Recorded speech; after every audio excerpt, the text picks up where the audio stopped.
ಬೆಳಗಾವಿಯಲ್ಲಿ ಗಾಂಧಿ ಭಾರತ ಸಮಾವೇಶ ಕಾರ್ಯಕ್ರಮ ನಡೆಯಿತು. ಈ ಕಾರ್ಯಕ್ರಮದಲ್ಲಿ CM Siddaramaiah, DCM DK Shivakumar, AICC ಅಧ್ಯಕ್ಷ ಮಲ್ಲಿಕಾರ್ಜುನ ಖರ್ಗೆ, ಸೋನಿಯಾ ಗಾಂಧಿ, ರಾಹುಲ್ ಗಾಂಧಿ, ಸೋನಿಯಾ ಗಾಂಧಿ ವಾದ್ರಾ ಕೂಡ ಭಾಗಿಯಾಗಿದ್ದರು. ಈ ಕಾರ್ಯಕ್ರಮವನ್ನು ಉದ್ದೇಶಿಸಿ ಮಾತನಾಡಿರುವಂತಹ ಸಿಎಂ ಸಿದ್ದರಾಮಯ್ಯ ಬಿಜೆಪಿ ಹಾಗೂ ಆರ್ಎಸ್ಎಸ್ ವಿರುದ್ಧ ವಾಗ್ದಾಳಿ ನಡೆಸಿದ್ರು. ಬಿಜೆಪಿ ಹಾಗೂ ಆರ್ಎಸ್ಎಸ್ ವಿರುದ್ಧ ಹೋರಾಟ ಮಾಡುವುದೇ ನಮ್ಮೆಲ್ಲರ ಕರ್ತವ್ಯ. ಆರ್ಎಸ್ಎಸ್ನ ಸಿದ್ಧಾಂತವೇ ಬಿಜೆಪಿಯ ಸಿದ್ಧಾಂತ. ಬಿಜೆಪಿ ಆರ್ಎಸ್ಎಸ್ನ ಕೈಗೊಂಬೆಯಾಗಿ ಕೆಲಸ ಮಾಡ್ತಿದೆ. ಬಿಜೆಪಿಯವರು ಸಂವಿಧಾನ, ಗಾಂಧೀಜಿ, ಅಂಬೇಡ್ಕರ್ ಅವರನ್ನ ವಿರೋಧ ಮಾಡ್ತಾರೆ. ಇದೇ ಕಾರಣಕ್ಕೆ ಜೈ ಬಾಪು, ಜೈ ಸಂವಿಧಾನ, ಜೈ ಅಂಬೇಡ್ಕರ್ ಕಾರ್ಯಕ್ರಮ ಮಾಡಿದ್ದೇವೆ. ಹೀಗಾಗಿ ನಾವೆಲ್ಲರೂ ಬಿಜೆಪಿ ಹಾಗೂ ಆರ್ಎಸ್ಎಸ್ ವಿರುದ್ಧ ಹೋರಾಡಬೇಕು ಅಂತ ಹೇಳಿದ್ರು. ಇನ್ನು ಇದೇ ವೇಳೆ ಡಿಸಿಎಂ ಡಿಕೆ ಶಿವಕುಮಾರ್ ಹಾಗೂ ಮಲ್ಲಿಕಾರ್ಜುನ ಖರ್ಗೆ ಕೂಡ ಸಮಾವೇಶವನ್ನು ಉದ್ದೇಶಿಸಿ ಬಿಜೆಪಿ ವಿರುದ್ಧ ವಾಗ್ದಾಳಿ ನಡೆಸಿದ್ರು. ಮಾತನ್ನ ಮುಂದುವರೆಸಿರುವಂತಹ ಸಿದ್ದರಾಮಯ್ಯ, ಸಂವಿಧಾನ ದ್ವೇಷಿಯಾಗಿರುವ ಆರ್ಎಸ್ಎಸ್ ಸಿದ್ಧಾಂತವನ್ನ ಬಿಜೆಪಿ ಭಾರತೀಯರ ಮೇಲೆ ಹೇರುತ್ತಿದ್ದು ಇದನ್ನ ಹಿಮ್ಮೆಟ್ಟಿಸಬೇಕು ಅಂತ ಕರೆ ಕೊಟ್ಟರು. ಬಿಜೆಪಿ ಪರಿವಾರ ಭಾರತದಲ್ಲಿ ಬಹಳ ವ್ಯವಸ್ಥಿತವಾಗಿ ಒಡಕನ್ನ ತರ್ತಿದೆ, ಭಾರತೀಯರ ನಡುವೆ ಬಿರುಕನ್ನ ಮೂಡಿಸುತ್ತಿದೆ ಅಂತ ಹೇಳಿದ್ರು. ಹಲವು ಭಾಷೆ, ಹಲವು ಜಾತಿ, ಹಲವು ಧರ್ಮ ಭಾರತದ ಶಕ್ತಿ ಅಂತ ಸಿಎಂ ಸಿದ್ದರಾಮಯ್ಯ ಹೇಳಿದ್ರು. ಬಿಜೆಪಿ ಪರಿವಾರ ಗಾಂಧಿ, ಅಂಬೇಡ್ಕರ್ ಅವರನ್ನ ದ್ವೇಷಿಸುತ್ತೆ. ನಾವು ಇಬ್ಬರ ಆಶಯಗಳನ್ನ ಪೀಳಿಗೆಯಿಂದ ಪೀಳಿಗೆಗೆ ದಾಟಿಸುತ್ತೇವೆ, ವಿಸ್ತರಿಸುತ್ತೇವೆ ಅಂತ ಹೇಳಿದ್ರು. ನಾವು ಸಂವಿಧಾನವನ್ನ ರಕ್ಷಣೆ ಮಾಡಿದ್ರೆ ಇದೇ ಸಂವಿಧಾನ ನಮ್ಮೆಲ್ಲರನ್ನ ರಕ್ಷಣೆ ಮಾಡುತ್ತೆ. ನಮಗೆ ಚುನಾವಣೆ ಗೆಲ್ಲುವುದಕ್ಕಿಂತ ನಮ್ಮ ಸಿದ್ಧಾಂತ ಗೆಲ್ಲಬೇಕು, ಅದು ಮಾತ್ರ ನಮ್ಮ ನಿಜವಾದ ಗೆಲುವು ಅಂತ ಹೇಳ್ತಾರೆ. ಈ ರೀತಿ ಬೆಳಗಾವಿಯಲ್ಲಿ ನಡೆದಿರುವಂತಹ ಗಾಂಧಿ ಭಾರತ ಸಮಾವೇಶದಲ್ಲಿ ಸಿಎಂ ಸಿದ್ದರಾಮಯ್ಯ ಬಿಜೆಪಿಯವರ ವಿರುದ್ಧ ವಾಗ್ದಾಳಿ ನಡೆಸಿದ್ರು. ಸಮಾವೇಶದಲ್ಲಿ ಭಾಗವಹಿಸಿರ್ತಕ್ಕಂಥ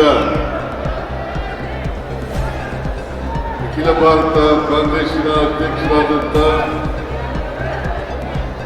ಮಾನ್ಯ ಮಲ್ಲಿಕಾರ್ಜುನ ಖರ್ಗೆ ಅವರೇ,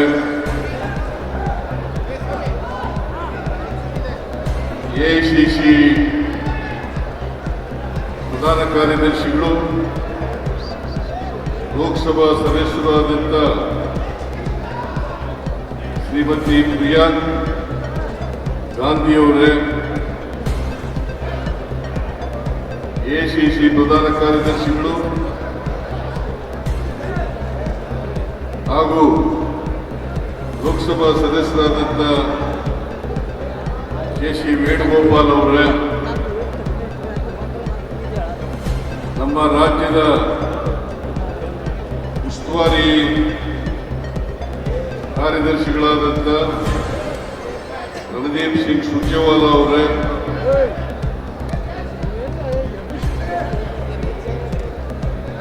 ಕೆಪಿಸಿಸಿ ಅಧ್ಯಕ್ಷರು, ಉಪಮುಖ್ಯಮಂತ್ರಿಗಳಾದಂಥ ಡಿಕೆ ಶಿವಕುಮಾರ್ ಅವರೇ, ತೆಲಂಗಾಣದ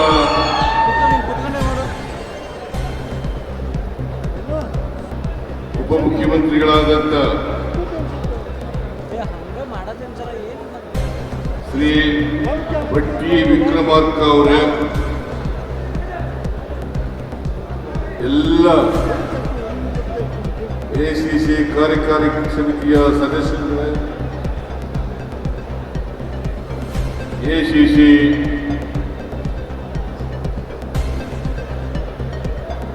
ಎಲ್ಲ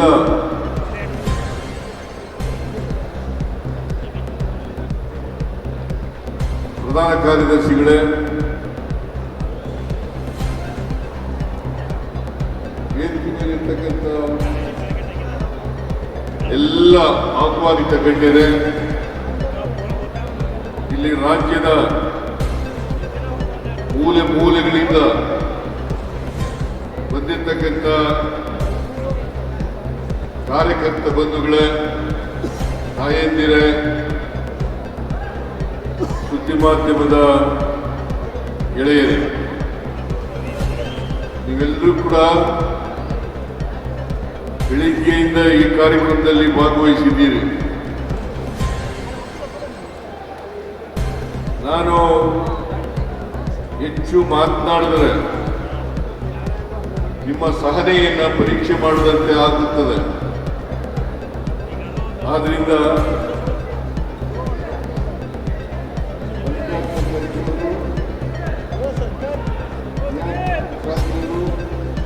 ವೇಣುಗೋಪಾಲ್ ಅವರು ಉದ್ಯೋಗ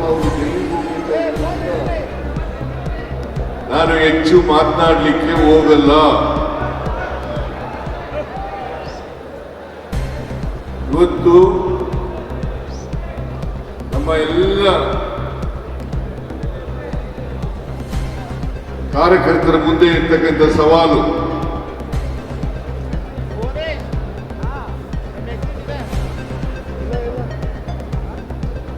ಬಿಜೆಪಿ ಮತ್ತು RSS ಇವೆರಡರ ಸಿದ್ಧಾಂತದ ವಿರುದ್ಧ ಹೋರಾಟ ಮಾಡಬೇಕಾಗಿರ್ತಕ್ಕಂಥ ಕರ್ತವ್ಯ ಪ್ರತಿಯೊಬ್ಬ ಕಾಂಗ್ರೆಸ್ಸಿನ ಕಾರ್ಯಕರ್ತರ ಮೇಲೆ ಇದೆ ಅಂತಕ್ಕಂಥ ಮಾತುಗಳನ್ನು ಹೇಳಲಿಕ್ಕೆ ಬಯಸ್ತಾ ಇದ್ದೇನೆ.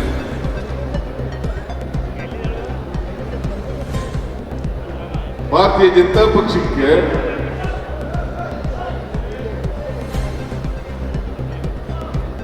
RSSನ ಸಿದ್ಧಾಂತವೇ ಭಾರತೀಯ ಜನತಾ ಪಕ್ಷದ ಸಿದ್ಧಾಂತ. ಭಾರತೀಯ ಜನತಾ ಪಕ್ಷ ಅವರ ಕೈಗೊಂಬೆಯಾಗಿ ಕೆಲಸ ಮಾಡ್ತಾ ಇರ್ತಕ್ಕಂಥದ್ದು, RSSನ ಕೈಗೊಂಬೆಯಾಗಿ ಕೆಲಸ ಮಾಡ್ತಾ ಇರ್ತಕ್ಕಂಥದ್ದೇ ಭಾರತೀಯ ಜನತಾ ಪಕ್ಷ. ಅವರ ಸಿದ್ಧಾಂತ ಒಡಕು ಮತ್ತು ತಾರತಮ್ಯ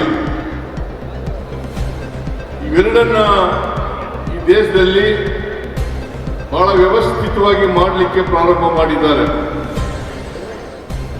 ಅವರು ಗಾಂಧೀಜಿಯವರನ್ನು ಕೂಡ ವಿರೋಧ ಮಾಡಿದರು, ಬಾಬಾ ಸಾಹೇಬ್ ಅಂಬೇಡ್ಕರ್ ಅವರನ್ನು ಕೂಡ ವಿರೋಧ ಮಾಡಿದರು, ಸಂವಿಧಾನವನ್ನು ಕೂಡ ವಿರೋಧ ಮಾಡಿದರು.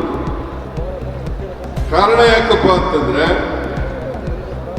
RSSನ ಸಿದ್ಧಾಂತವನ್ನ ಬಾಪೂಜಿಯವರು ವಿರೋಧ ಮಾಡ್ತಾ ಇದ್ರು, ಹಾಗೆಯೇ ಅಂಬೇಡ್ಕರ್ ಅವರು ವಿರೋಧ ಮಾಡ್ತಾ ಇದ್ರು. ಸಂವಿಧಾನದ ಮೂಲಕ ದೇಶದಲ್ಲಿ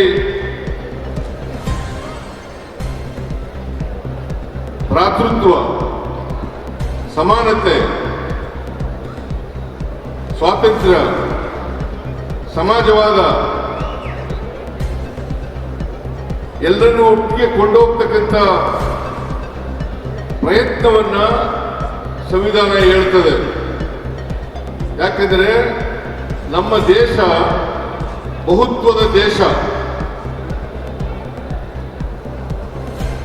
ಈ ದೇಶದಲ್ಲಿ ಅನೇಕ ಧರ್ಮಗಳಿದ್ದಾವೆ, ಅನೇಕ ಜಾತಿಗಳಿದ್ದಾವೆ, ಅನೇಕ ಭಾಷೆಗಳಿದ್ದಾವೆ, ಅನೇಕ ಸಂಸ್ಕೃತಿಗಳಿದ್ದಾವೆ. ಆದ್ರಿಂದ ನಮಗೆ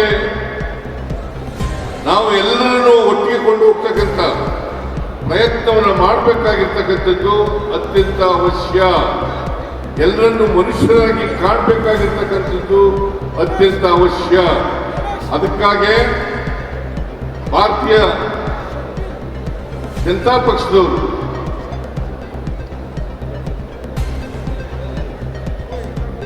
ಬಾಪುವನ್ನು ವಿರೋಧ ಮಾಡ್ತಾರೆ, ಅಂಬೇಡ್ಕರ್ ಅವರನ್ನು ವಿರೋಧ ಮಾಡ್ತಾರೆ, ಸಂವಿಧಾನವನ್ನು ವಿರೋಧ ಮಾಡ್ತಾರೆ. ಆ ಕಾರಣದಿಂದಲೇ ಇವತ್ತು ಬೆಳಗಾವಿನಲ್ಲಿ ಜೈ ಬಾಪು, ಜೈ ಭೀಮ್, ಜೈ ಸಂವಿಧಾನ್ ಈ ಸಮಾವೇಶವನ್ನ, ಈ ಹೆಸರಿನಲ್ಲಿ ಸಮಾವೇಶವನ್ನು ಏರ್ಪಾಡು ಮಾಡಿ ಇವತ್ತು ಬಾಪುವಿನ ವಿಚಾರಗಳು, ಅಂಬೇಡ್ಕರ್ ಅವರ ವಿಚಾರಗಳು, ಸಂವಿಧಾನದ ಆಶಯಗಳು ಇವುಗಳನ್ನ ಮುಂದಿನ ಪೀಳಿಗೆಗೆ ಕೊಂಡೊಯ್ತಕ್ಕಂಥ ಪ್ರಯತ್ನವನ್ನ ಮಾಡಬೇಕು ಅಂತಕ್ಕಂಥ ಉದ್ದೇಶ ಇದು. ಈ ಜೈ ಬಾಪು, ಜೈ ಭೀಮ್, ಜೈ ಸಂವಿಧಾನ ಈ ಸಮಾವೇಶ 27ನೇ ತಾರೀಕು, ಡಿಸೆಂಬರ್ 27ನೇ ತಾರೀಕು ನಡೆಯಬೇಕಾಗಿತ್ತು. ಅವತ್ತಿಗೆ 100 ವರ್ಷಗಳು ಬೆಳಗಾವಿನಲ್ಲಿ ಕಾಂಗ್ರೆಸ್ ಅಧಿವೇಶನ ನಡೆದು 100 ವರ್ಷಗಳು ತುಂಬಿತ್ತು. ಮಹಾತ್ಮ ಗಾಂಧೀಜಿಯವರು ಆ ಅಧಿವೇಶನದ ಅಧ್ಯಕ್ಷತೆಯನ್ನು ವಹಿಸಿದ್ರು. ಅದೇ ಮೊದಲು ಅಧ್ಯಕ್ಷರಾಗಿದ್ದದ್ದು ಅವರು, ಅದೇ ಕೊನೆಯ ಅಧ್ಯಕ್ಷರಾಗಿದ್ದದ್ದು. ಬಹುಶಃ ಈ ಅಧಿವೇಶನ ಕರ್ನಾಟಕದ ನೆಲದಲ್ಲಿ ನಡೆದಿರತಕ್ಕಂಥದ್ದು ಕೂಡ ಅದೇ ಮೊದಲು ಅದೇ ಕೊನೆ ಅಂತಕ್ಕಂಥ ಮಾತುಗಳನ್ನು ಹೇಳಲಿಕ್ಕೆ ಬಯಸ್ತಾ ಇದ್ದೇನೆ. ಆದ್ರಿಂದ 27ನೇ ತಾರೀಕು ನಾವು ಡಿಸೆಂಬರ್ 27ನೇ ತಾರೀಕು ಜೈ ಬಾಪು, ಜೈ ಭೀಮ್, ಜೈ ಸಂವಿಧಾನ ಸಮಾವೇಶವನ್ನು ನಡೆಸಬೇಕಾಗಿತ್ತು. ಆದರೆ ದುರ್ದೈವ, ಈ ದೇಶದ ಮಾಜಿ ಪ್ರಧಾನಮಂತ್ರಿ ಮನಮೋಹನ್ ಸಿಂಗ್ ಅವರು ಕಾಲವಾದದ್ರಿಂದ ಇದನ್ನ ಮುಂದೂಡಬೇಕಾದಂತ ಅನಿವಾರ್ಯತೆ ನಿರ್ಮಾಣ ಆಯಿತು. ಹಾಗಾಗಿ ನಾವು ಈ ಸಮಾವೇಶನ ಮಾಡಲಿಕ್ಕೆ ಆಗಲಿಲ್ಲ. ಮತ್ತೆ ಇವತ್ತು ಬೆಳಿಗ್ಗೆ 11 ಗಂಟೆಗೆ ನಮ್ಮ ಸುವರ್ಣಸೌಧದ ಎದುರುಗಡೆ ಬಾಪೂಜಿಯವರ ಪ್ರತಿಮೆಯನ್ನ ಅನಾವರಣ ಮಾಡತಕ್ಕಂಥ ಕೆಲಸವನ್ನ ಮಾನ್ಯ ಖರ್ಗೆಯವರು ಮಾಡಿದ್ದಾರೆ. ಇದನ್ನ ಈ ಅನಾವರಣವನ್ನು ಮಾಡಿರ್ತಕ್ಕಂಥದ್ದು ನಮ್ಮ ಉದ್ದೇಶ ಬಾಪೂಜಿಯವರ ತತ್ವ ಆದರ್ಶಗಳು. ಯಾಕಂತಂದ್ರೆ ಇವತ್ತಿಗೂ ಕೂಡ ಬಾಪೂಜಿಯವರ ತತ್ವಗಳು ಆದರ್ಶಗಳು ಪ್ರಸ್ತುತ ಅವು ಇನ್ನೂ ಕೂಡ ಜೀವಂತವಾಗಿದ್ದಾವೆ ಅಂತಕ್ಕಂಥದ್ದನ್ನು ತಿಳ್ಕೋಬೇಕಾಗ್ತದೆ. ಅವು ಎಲ್ಲ ಕಾಲಕ್ಕೂ ಪ್ರಸ್ತುತ ಆಗಿರೋದ್ರಿಂದ, ಈ ದೇಶದಲ್ಲಿ ಸಾಮರಸ್ಯವನ್ನು ಬಯಸಿರುವುದರಿಂದ, ಇಂದು ಮುಸಲ್ಮಾನರು ಒಟ್ಟಾಗಿ ಬಾಳಬೇಕು ಅಂತಕ್ಕಂಥದನ್ನ ಬಯಸಿದ್ದರಿಂದ ನಾವು ಇದನ್ನ ಮುಂದುವರಿಸತಕ್ಕಂಥ ಹೋಗ್ಬೇಕಾಗಿರ್ತಕ್ಕಂಥ ಅನಿವಾರ್ಯತೆ ಇದೆ ಅಂತಕ್ಕಂಥದನ್ನ ಕಾಣಬೇಕಾಗ್ತದೆ. ಭಾರತೀಯ ಜನತಾ ಪಕ್ಷದವರು ಇವತ್ತು ಸಂವಿಧಾನದ ಬಗ್ಗೆ, ಅಂಬೇಡ್ಕರ್ ಅವರ ಬಗ್ಗೆ ಬಹಳ ಪ್ರೀತಿಯನ್ನು ತೋರಿಸಲಿಕ್ಕೆ ಪ್ರಾರಂಭ ಮಾಡಿದ್ದಾರೆ.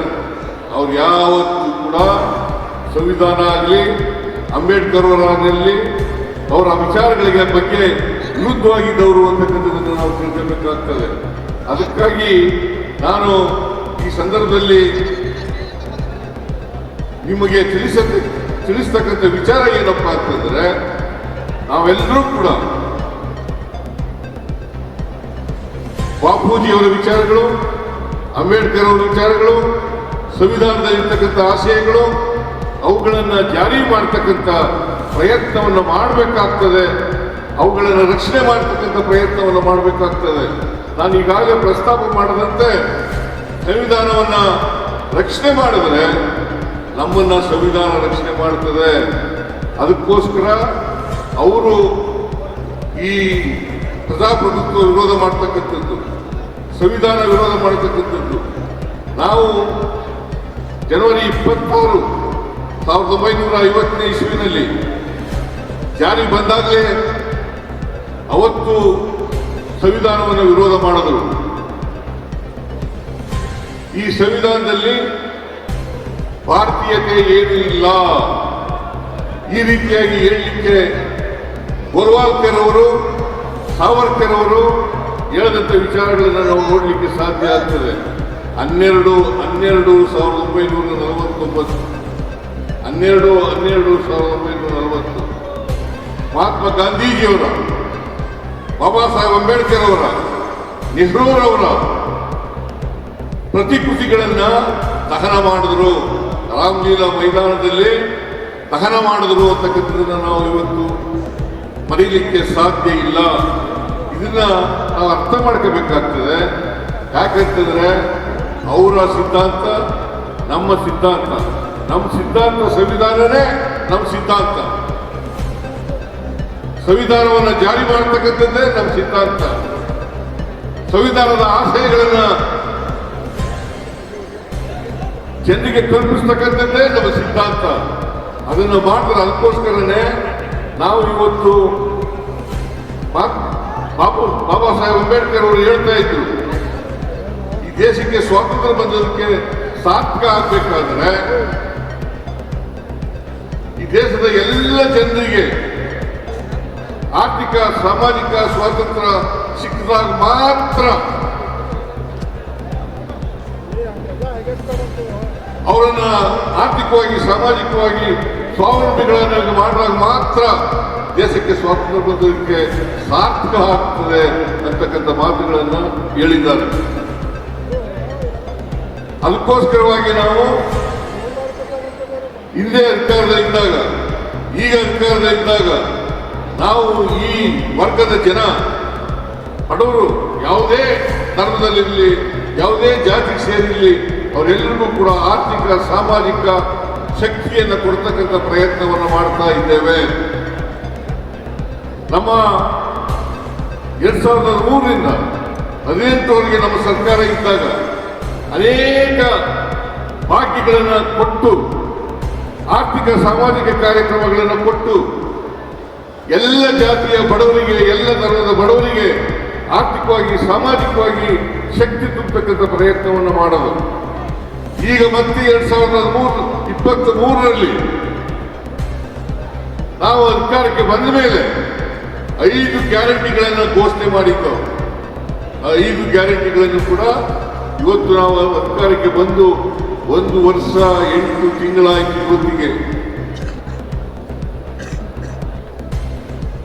ಈ 1 ವರ್ಷ 8 ತಿಂಗಳಲ್ಲಿ ಎಲ್ಲ 5 ಗ್ಯಾರಂಟಿಗಳನ್ನು ಕೂಡ ಜಾರಿ ಮಾಡಿದ್ದೇವೆ. ಸುಮಾರು 56,000 ಕೋಟಿ ರೂಪಾಯಿಗಳು ಈ ಗ್ಯಾರಂಟಿ ಯೋಜನೆಗಳಿಗೆ ಕೊಡ್ತಾ ಇದ್ದೀವಿ. ನಾವು ಈ ವರ್ಷದ ಬಜೆಟ್ನಲ್ಲಿ 24-25 ಬಜೆಟ್ನಲ್ಲಿ 52,009 ಕೋಟಿ ರೂಪಾಯಿಗಳನ್ನ ಬಜೆಟ್ನಲ್ಲಿ ಇರಿಸಿದ್ದೇವೆ. ಇವರು ಹೇಳ್ತಾ ಇದ್ರು ಮಾಜಿ ಭಾರತೀಯ ಜನತಾ ಪಕ್ಷದವರು RSSನವರು ಈ ಗ್ಯಾರಂಟಿ ಯೋಜನೆಗಳನ್ನ ಜಾರಿ ಮಾಡಲಿಕ್ಕೆ ಸಾಧ್ಯ ಇಲ್ಲ. ಒಂದು ವೇಳೆ ಜಾರಿ ಮಾಡಿದರೆ ಅಭಿವೃದ್ಧಿ ಕೆಲಸಗಳಿಗೆ ಹಣ ಇರಲ್ಲ ಅಂತಕ್ಕಂಥ ಮಾತುಗಳನ್ನು ಹೇಳ್ತಾ ಇದ್ದಾರೆ. ಇವತ್ತು ಗ್ಯಾರಂಟಿ ಯೋಜನೆಗಳನ್ನು ಕೂಡ ಜಾರಿ ಮಾಡಿದ್ದೀವಿ. ಅವರಿಗೆ ನೇರವಾಗಿ ತಲುಪಿಸ್ತಕ್ಕಂಥ ಕೆಲಸವನ್ನು ಮಾಡಿದ್ದೇವೆ. ಅಷ್ಟೇ ಅಲ್ಲ, ಅಭಿವೃದ್ಧಿ ಕೆಲಸಗಳನ್ನು ಕೂಡ ಮಾಡ್ತಾ ಇದ್ದೀವಿ. ಅದರಿಂದ ಕಾಂಗ್ರೆಸ್ ಪಕ್ಷ ಮಾತ್ರ ಎಲ್ಲ ವರ್ಗದ ಜನರನ್ನ ಎಲ್ಲ ಧರ್ಮದವರನ್ನ ಒಟ್ಟಿಗೆ ಕೊಂಡು ಹೋಗ್ತಕ್ಕಂಥ ಶಕ್ತಿ ಇರ್ತಕ್ಕಂಥದ್ದು. ನಾವು ಯಾವತ್ತೂ ಕೂಡ ಮನುಷ್ಯರನ್ನ ದ್ವೇಷ ಮಾಡ್ತಕ್ಕಂಥ ಕೆಲಸವನ್ನು ಮಾಡಲ್ಲ. ನಾವು ಪರಸ್ಪರ ಪ್ರೀತಿಸ್ತಕ್ಕಂಥ ಕೆಲಸವನ್ನು ಮಾಡ್ತೇವೆ. ಅದಕ್ಕಾಗಿ ಕಾಂಗ್ರೆಸ್ ಪಕ್ಷವನ್ನ ನಾವೆಲ್ಲರೂ ಕೂಡ ಬಲವಾಗಿ ಕಟ್ಟತಕ್ಕಂಥ ಕೆಲಸವನ್ನು ಮಾಡಬೇಕು. ಅಷ್ಟರ ಜೊತೆಗೆ ಬಿಜೆಪಿ ಮತ್ತು RSSನ ಸಿದ್ಧಾಂತವನ್ನ ಜನರಿಗೆ ತಿಳಿಸಿ ಅದರಿಂದ ಸಮಾಜ ಒಡಿತಾರೆ, ಸಮಾಜವನ್ನ ಛಿದ್ರ ಮಾಡ್ತಾರೆ, ಮನುಷ್ಯರ ಮನಸ್ಸುಗಳನ್ನು ಒಡೆದಾಕ್ತಾರೆ ಅಂತಕ್ಕಂಥ ಮಾತುಗಳನ್ನು ತಿಳಿಸ್ತಕ್ಕಂಥ ಪ್ರಯತ್ನವನ್ನು ನಾವು ಮಾಡಬೇಕಾಗ್ತದೆ.